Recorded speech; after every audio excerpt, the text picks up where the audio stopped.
जय हिंद दोस्तों, कैसे हैं आप सभी। आशा करता हूं बहुत ही अच्छे होंगे। इस वीडियो में हम आपके लिए लेकर आए टॉप जी के जीएस के प्रश्न। ये ऐसे प्रश्न हैं जो बार बार एग्जाम में पूछते हैं। तो किसी भी एग्जाम की तैयारी कर रहे हैं या वीडियो आपके लिए बहुत ही खास रहेगा। चलिए वीडियो की शुरुआत करते हैं। वीडियो के अंत में फीडबैक जरूर दीजिएगा। देखते हैं पहला क्वेश्चन क्या पूछा है आपसे। पहला क्वेश्चन जो पूछा है वह पूछा है राष्ट्रीय कृषि एवं ग्रामीण विकास बैंक की स्थापना किस वर्ष में की गई थी। आपसे पूछा है कि राष्ट्रीय कृषि एवं ग्रामीण विकास बैंक की स्थापना किस वर्ष में की गई थी। बताइए राइट आंसर क्या हो जाएगा। राइट आंसर कमेंट बॉक्स में लिख दीजिए। बताइए क्या होगा। तो राइट आंसर जो हो जाएगा वो हो जाएगा ऑप्शन डी 1982 में। 1982 इस प्रश्न का राइट आंसर हो जाएगा। नाबार्ड की यहां बात हो रही तो इसका फुल फॉर्म ध्यान रखिए। इसका फुल फॉर्म होता है national bank for agriculture and rural development. इसकी स्थापना 12 जुलाई 1982 को की गई थी। इसकी स्थापना शिवरामन समिति की सिफारिश पर हुई थी। नाबार्ड का मुख्य उद्देश्य क्या है तो ग्रामीण क्षेत्रों में कृषि एवं ग्रामीण विकास को बढ़ावा देना, सहकारी बैंकों एवं क्षेत्रीय ग्रामीण बैंकों को पुनर्वित्त सहायता प्रदान करना, ग्रामीण बुनियादी ढांचे और स्व सहायता समूहों को समर्थन देना। अब चलते हैं अगले प्रश्न की ओर। देखते हैं अगला प्रश्न क्या पूछा है आपसे। अगला प्रश्न जो पूछा है वह पूछा है विश्व ओजोन दिवस कब मनाया जाता है। आपसे पूछा है कि विश्व ओजोन दिवस जो है कब मनाया जाता है। बताइए राइट आंसर क्या हो जाएगा। राइट आंसर आप लोग कमेंट बॉक्स में बता दीजिए। तो राइट आंसर जो हो जाएगा वो हो जाएगा ऑप्शन सी 16 सितंबर को। 16 सितंबर को विश्व ओजोन दिवस मनाया जाता है। विश्व ओजोन दिवस हर साल 16 सितंबर को मनाया जाता है। यह दिन 1994 में संयुक्त राष्ट्र महासभा द्वारा घोषित किया गया था। इस दिन को चुनने का कारण 16 सितंबर 1987 को मॉन्ट्रियल प्रोटोकॉल पर हस्ताक्षर हुए थे, जिसका उद्देश्य ओजोन परत को नष्ट करने वाले पदार्थों को कम करना था।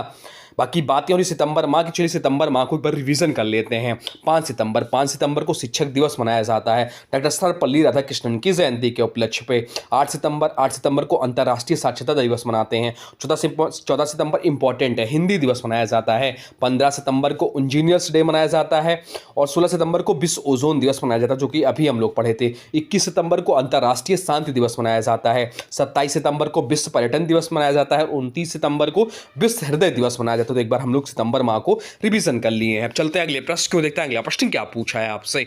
अगला प्रश्न जो पूछा है वह पूछा है साहित्य में भारत देश के एकमात्र नोबेल पुरस्कार विजेता कौन है। आपसे पूछा है कि साहित्य में भारत देश के एकमात्र नोबेल पुरस्कार विजेता कौन है। बताइए राइट आंसर क्या हो जाएगा। राइट आंसर कमेंट बॉक्स में लिख दीजिए। तो राइट आंसर जो हो जाएगा वो हो जाएगा ऑप्शन ए रविन्द्रनाथ टैगोर। इस प्रश्न का राइट आंसर हो जाएगा रविन्द्रनाथ टैगोर। इस प्रश्न का राइट आंसर हो जाएगा। रविन्द्रनाथ टैगोर को साहित्य का नोबेल पुरस्कार 1913 में प्रदान किया गया था। उन्हें यह पुरस्कार उनकी काव्य रचना गीतांजलि के लिए मिला। वे भारत और एशिया के पहले व्यक्ति थे जिन्हें साहित्य के क्षेत्र में नोबेल पुरस्कार प्राप्त है।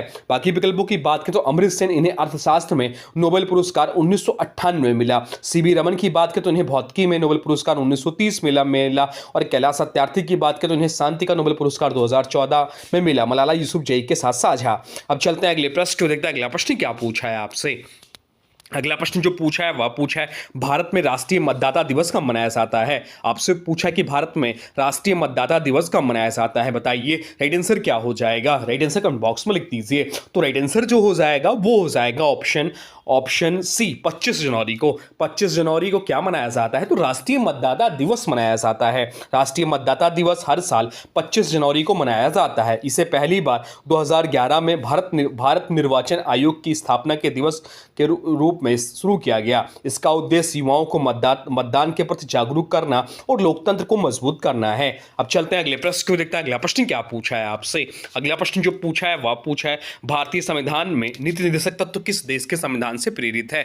आपसे पूछा है कि भारतीय संविधान में नीति निर्देशक तत्व किस देश के संविधान से प्रेरित है। बताइए राइट आंसर क्या हो जाएगा। तो राइट आंसर जो हो जाएगा वो हो जाएगा ऑप्शन बी आयरलैंड। इस प्रश्न का राइट आंसर हो जाएगा ऑप्शन बी। इस प्रश्न का राइट आंसर हो जाएगा। भारतीय संविधान में नीति निर्देशक तत्व आयरलैंड के संविधान से लिए गए या संविधान के भाग 4 में अनुच्छेद 36 से 51 में उल्लिखित है। ये तत्व राज्य को सामाजिक और आर्थिक न्याय स्थापित करने के लिए मार्गदर्शन प्रदान करते हैं। अब चलते हैं अगले प्रश्न को। देखते हैं अगला प्रश्न क्या पूछा है आपसे। अगला प्रश्न जो पूछा है वह पूछा है भारतीय संविधान का कौन सा भाग नागरिकता से संबंधित है। आपसे पूछा कि भारतीय संविधान का कौन सा भाग नागरिकता से संबंधित है। बताइए राइट आंसर क्या हो जाएगा। राइट आंसर कमेंट बॉक्स में लिख दीजिए। तो राइट आंसर जो हो जाएगा वो हो जाएगा ऑप्शन डी भाग 2। भाग 2 इस प्रश्न का राइट आंसर हो जाएगा। भारतीय संविधान में नागरिकता से संबंधित प्रावधान भाग 2 में दिए गए हैं। भाग 2 के अंतर्गत अनुच्छेद 5 से 11 तक नागरिकता से जुड़े प्रावधान शामिल हैं। अनुच्छेद 5 की बात करें तो अनुच्छेद 5 जो है संविधान लागू होने के समय भारत के नागरिक कौन होंगे। अनुच्छेद 6 जो है पाकिस्तान से भारत आने वाले लोगों की नागरिकता से संबंधित है।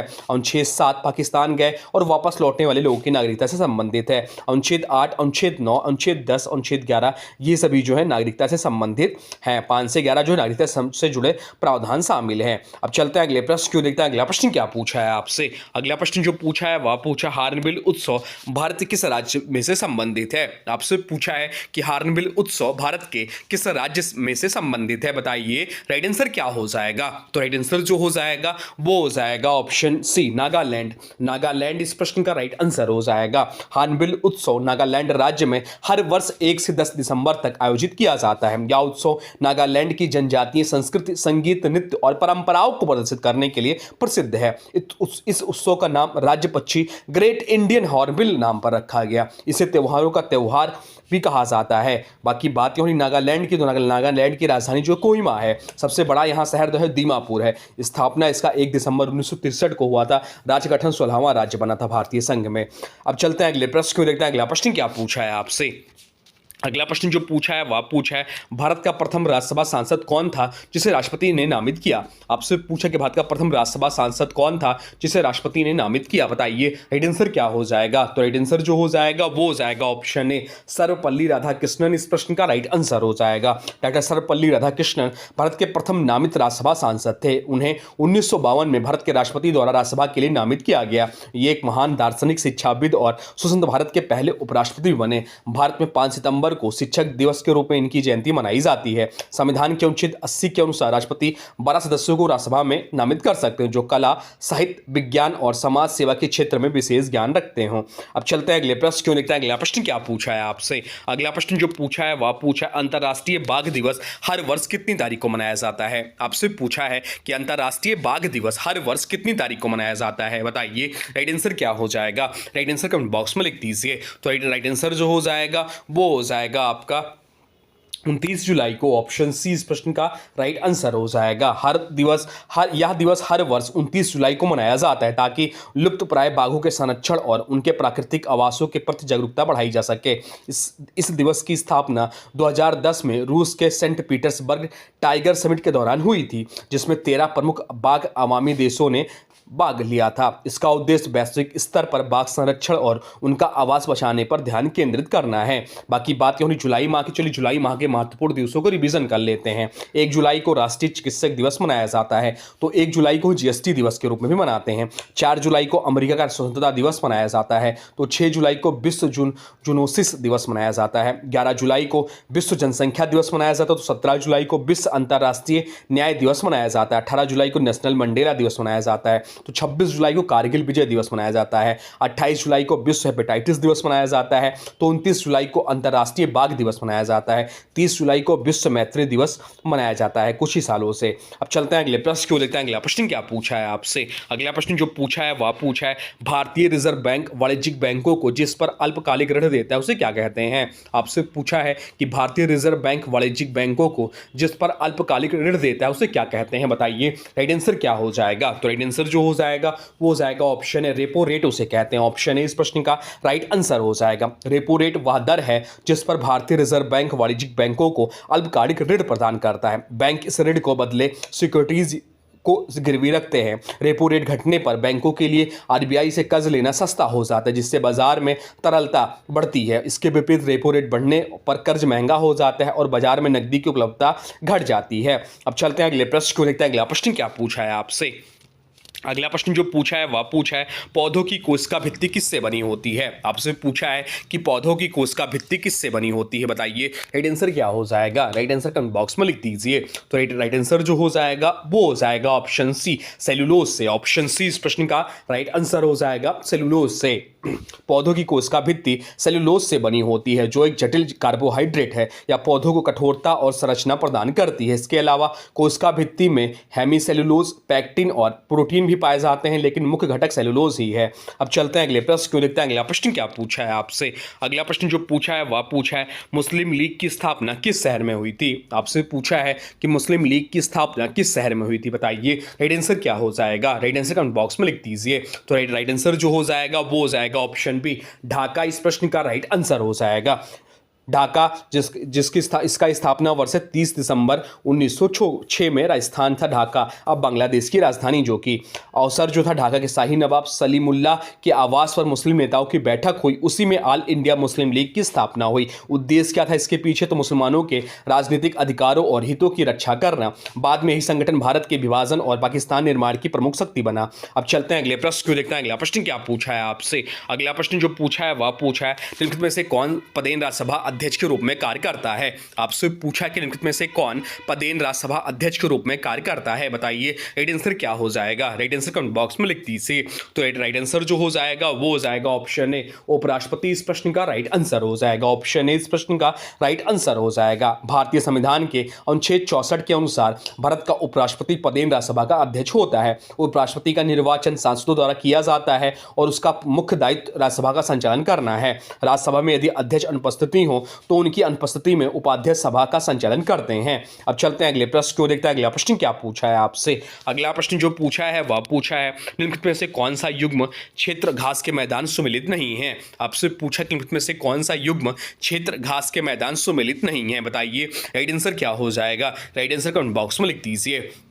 तो राइट आंसर जो हो जाएगा वो हो जाएगा, बताइए राइट आंसर क्या हो जाएगा। तो राइट आंसर हो जाएगा ऑप्शन डी। ऑप्शन डी इस प्रश्न का राइट आंसर हो जाएगा, जो कि सुमेलित नहीं है। विश्व के प्रमुख प्राकृतिक घास के मैदान के नाम बताएं आपको, तो ऑस्ट्रेलिया घास के मैदान को डाउन्स कहते हैं, जो ऑप्शन में दिया एकदम सही है। दक्षिण अफ्रीका के घास के मैदान को वेल्ड कहते हैं। मध्य एशिया के घास के मैदान को स्टेपी कहते हैं और अर्जेंटीना के घास के मैदान को पंपास कहते हैं, ना कि पेरिस। पेरिस की बात करें तो उत्तर अमेरिका विशेषकर यूएसए और कनाडा में पाए जाने वाले घास के मैदान हैं। अब चलते हैं अगले प्रश्न क्यों देखते हैं। अगला प्रश्न क्या पूछा है आपसे। अगला प्रश्न जो पूछा है वह पूछा है भारत सरकार ने प्रत्येक वर्ष 29 जून को किसकी याद में सांख्यिकी दिवस के रूप में घोषित किया था। आपसे पूछा कि भारत सरकार ने प्रत्येक वर्ष 29 जून को किसकी याद में सांख्यिकी दिवस के रूप में घोषित किया था, बताइए राइट आंसर क्या हो जाएगा। तो राइट आंसर जो हो जाएगा वो हो जाएगा ऑप्शन डी, प्रशांत चंद्र महालनोबिस के। ऑप्शन डी इस प्रश्न का राइट आंसर हो जाएगा। भारत सरकार ने 2007 से हर साल 29 जून को सांख्यिकी दिवस मनाने का निर्णय लिया। यह दिन प्रोफेसर प्रशांत चंद्र महालनोबिस के जयंती पर मनाया जाता है। उन्हें भारत में आधुनिक सांख्यिकी के जनक कहा जाता है। महालनोबिस ने भारतीय सांख्यिकी संस्थान की स्थापना की और द्वितीय पंचवर्षीय योजना के निर्माण में महत्वपूर्ण भूमिका निभाई। महालनोबिस दूरी उनकी प्रसिद्ध सांख्यिकी खोज है। अब चलते हैं अगले प्रश्न को देखते हैं। अगला प्रश्न क्या पूछा है आपसे। अगला प्रश्न जो पूछा है वह पूछा निम्नलिखित में से किस संरचना का निर्माण औरंगजेब द्वारा करवाया गया था। आपसे पूछा है कि निम्नलिखित में से किस संरचना का निर्माण औरंगजेब द्वारा करवाया गया था, बताइए राइट आंसर क्या हो जाएगा। राइट आंसर कमेंट बॉक्स में लिख दीजिए। तो राइट आंसर जो हो जाएगा वो हो जाएगा ऑप्शन बी, बीबी का मकबरा इस प्रश्न का राइट आंसर हो जाएगा। बीबी का मकबरा औरंगजेब के पुत्र आजम शाह ने 1678 में अपने माता दिलरस बानो बेगम की स्मृति में बनवाया। इसका निर्माण औरंगजेब के शासनकाल में हुआ और इसलिए इसे अक्सर औरंगजेब में से जोड़ा जाता है। इसे दक्कन का ताजमहल भी कहा जाता है क्योंकि इसका डिजाइन ताजमहल से मिलता जुलता है। बाकी विकल्पों की बात करें तो ताजमहल शाहजहां ने बनवाया मुमताज महल की याद में 1632-1648 के बीच में। हुमायूं का मकबरा अकबर ने अपनी मां हमीदा बानो बेगम के लिए 1565 में बनवाया। कुतुब मीनार कुतुबुद्दीन ऐबक ने शुरुआत की, इल्तुतमिश ने पूरा किया 1199 से 1220 के बीच में। अब चलते हैं अगले प्रश्न को देखते हैं। अगला प्रश्न क्या पूछा है आपसे। अगला प्रश्न जो पूछा है वह पूछा है भारतीय संविधान का निम्नलिखित में से कौन सा अनुच्छेद भारत में राजभाषा आयोग के बारे में वर्णन करता है। आपसे पूछा कि भारतीय संविधान का निम्नलिखित में से कौन सा अनुच्छेद भारत में राजभाषा आयोग के बारे में निर्णय करता है, बताइए राइट आंसर क्या हो जाएगा। राइट आंसर हो जाएगा ऑप्शन बी, अनुच्छेद 344 इस प्रश्न का राइट आंसर हो जाएगा। अनुच्छेद 343 संघ की राजभाषा हिंदी को देवनागरी लिपि में स्वीकार किया गया। अनुच्छेद 344 राजभाषा आयोग और संसदीय समिति गठन जो राजभाषा के प्रयोग की प्रगति की समीक्षा करता है। अनुच्छेद 341 अनुसूचित जातियों की सूची से संबंधित है। अनुच्छेद 342 अनुसूचित जनजातियों की सूची से संबंधित है। अब चलते हैं अगले प्रश्न क्यों देखते हैं। अगला प्रश्न क्या पूछा है आपसे। अगला प्रश्न जो पूछा बहुत ज्यादा इंपॉर्टेंट हो जाता है, इसको इंपॉर्टेंट मार्क कर लीजिए। आपसे पूछा कि 2026 का पुरुष हॉकी विश्व कप कहाँ खेला जाएगा। अभी हाल ही में अभी जल्दी खेला जाएगा अगस्त के महीने में। आपसे पूछा कि 2026 का पुरुष हॉकी विश्व कप कहाँ खेला जाएगा, बताइए राइट आंसर क्या हो जाएगा। राइट आंसर हो जाएगा ऑप्शन डी। ऑप्शन डी इस प्रश्न का राइट आंसर हो जाएगा। 2026 का पुरुष हॉकी विश्व कप बेल्जियम और नीदरलैंड में खेला जाएगा। पुरुष हॉकी विश्व कप की बात करें तो हॉकी विश्व कप की शुरुआत 1971 में बार्सिलोना स्पेन में हुआ। पहला विजेता जो रहा पाकिस्तान रहा 1971 में। सबसे अधिक विजेता देश रहा जो पाकिस्तान रहा 4 बार। भारत ने कितनी बार जीता, तो भारत ने केवल 1 बार जीता है 1975 में कोलंबपुर मलेशिया में। 2023 हॉकी विश्व कप की बात करें तो भारत में हुआ उड़ीसा, भुवनेश्वर और राउरकेला में। विजेता रहा जर्मनी, उप विजेता रहा बेल्जियम। तो यह भी ध्यान रखिएगा। अब चलते हैं अगले प्रश्न को, देखते हैं अगला प्रश्न क्या पूछा है आपसे। अगला प्रश्न जो पूछा है वह पूछा है भारत के किस राज्य को सिलिकॉन स्टेट के नाम से जाना जाता है। आपसे पूछा है कि भारत के किस राज्य को सिलिकॉन स्टेट के नाम से जाना जाता है, बताइए राइट आंसर क्या हो जाएगा।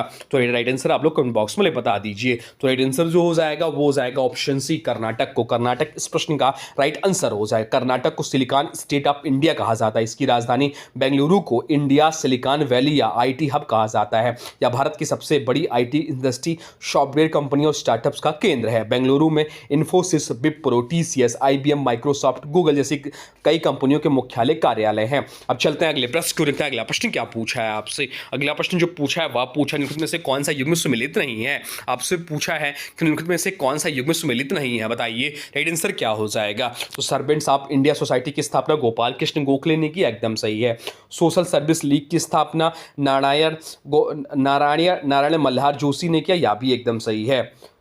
सेवा समिति की स्थापना जो की वह हृदयनाथ कुंजरू ने की, या गलत हो जाएगा। और सोशल रिफॉर्म एसोसिएशन की स्थापना राम वाजपेयी ने की, या भी एकदम सही है। तो ऑप्शन सी इस प्रश्न का राइट आंसर हो जाएगा जो कि सुमेलित नहीं है। सर्वेंट्स ऑफ इंडिया सोसाइटी 1905, इसकी स्थापना गोपाल कृष्ण गोखले ने की थी। सोशल सर्विस लीग 1911, बॉम्बे, इसकी स्थापना नारायण मल्हार जोशी ने की। सेवा समिति यह कलकत्ता 1917 में बनी थी और इसका संबंध राष्ट्रीय आंदोलनकारियों विशेषकर बंगाल के राजनेताओं से था। हृदयनाथ कुंजरू का इससे कोई संबंध नहीं था। तो इसलिए इस प्रश्न का राइट आंसर हो जाएगा सी। हृदयनाथ कुंजरू एक प्रमुख आदिवासी नेता थे और बाद में सांसद भी बने। और सोशल रिफॉर्म एसोसिएशन 1904 बॉम्बे, इसकी स्थापना राम वाजपेयी द्वारा की गई थी। तो ये रहे आपके टॉप जी के जीएस के प्रश्न जो आपके आने वाले एग्जाम के लिए बहुत ज्यादा महत्वपूर्ण हो जाते हैं। अब आज के वीडियो से प्रश्न है, इसका राइट आंसर आप लोग को कमेंट बॉक्स में बताना है। आज के वीडियो से प्रश्न है, साहित्य में भारत देश के एकमात्र नोबेल पुरस्कार विजेता कौन है। आपसे पूछा है कि साहित्य में भारत देश के एकमात्र नोबेल पुरस्कार विजेता कौन है। इसका जो भी राइट आंसर होगा कमेंट बॉक्स में जरूर बताइएगा। और हाँ देखिए, अभी तक आपने वीडियो को लाइक नहीं किया है तो प्लीज वीडियो को लाइक कर दीजिए और चैनल पे नए चैनल को सब्सक्राइब भी कर लीजिए। तो चलिए मिलते हैं एक नए वीडियो में, तब तक के लिए thanks for watching railway exam target. For more update please subscribe railway exam target channel को। जय हिंद, वंदे भारत।